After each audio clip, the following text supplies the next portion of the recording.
गरुड़ पुराण के अनुसार हर व्यक्ति के जीवन के 7 चक्र होते हैं। हर मनुष्य को जीवन में इन 7 चक्रों को पूरा करना रहता है।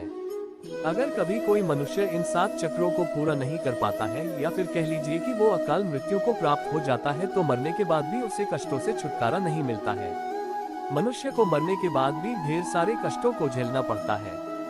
गरुड़ पुराण में अकाल मृत्यु के बारे में भी बताया गया है। इस पुराण के अनुसार अगर कोई व्यक्ति किसी दुर्घटना में, जल में डूबने से या सांप के काटने से या फिर किसी रोग के कारण या फिर गले में फांसी का फंदा लगने से या फिर भूख से पीड़ित होकर या फिर किसी हिंसक प्राणी के द्वारा मारा जाता है तो ऐसा ही व्यक्ति अकाल मृत्यु को प्राप्त हो जाता है। ऐसा गरुड़ पुराण के सिंहावलोकन अध्याय में बताया गया है। इसके अलावा बहुत से लोग ऐसे भी हैं जो आत्महत्या कर लेते हैं, लेकिन गरुड़ पुराण में उसी आत्महत्या को सबसे ज्यादा घृणित और निंदनीय अकाल मृत्यु बताया गया है।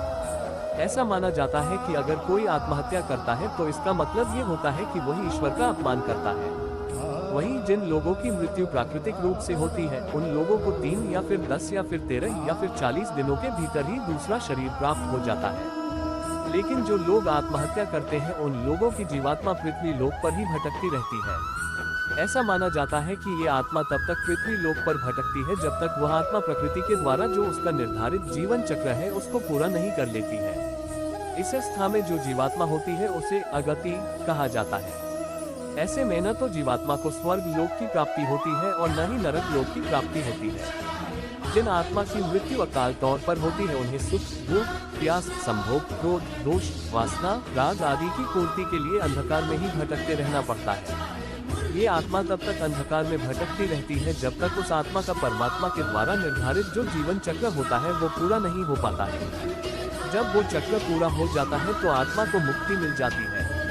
प्राकृतिक रूप से मरने वाले लोगों को सीधे मोक्ष की प्राप्ति होती है, लेकिन कुछ लोगों की प्राकृतिक मृत्यु नहीं होती है जैसा कि अभी हमने आपको ऊपर बताया। तो उन लोगों की जो आत्मा है वो भटकती रहती है। यही भटकती आत्मा बाद में भूत प्रेत बन जाती है और लोगों को परेशान करती है।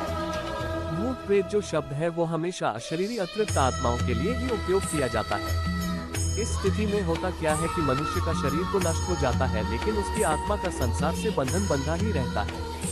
जब कोई इंसान मरता है तो सबसे पहले उसके हाथ पैर सुन्न हो जाते हैं, इसके बाद उसका शरीर सुन्न हो जाता है और सबसे अंत में व्यक्ति के मस्तिष्क से हृदय का जो संबंध है वो टूट जाता है। फिर जो जीवात्मा होती है वो शरीर से निकल जाती है। जब कोई व्यक्ति जहर खाने से, अचानक चोट लगने से, शरीर के जल जाने से या फिर किसी अन्य दुर्घटना की वजह से मृत्यु को प्राप्त हो जाता है तो उन्हीं की आत्माएं जो होती हैं वो भूत प्रेत बन जाती हैं।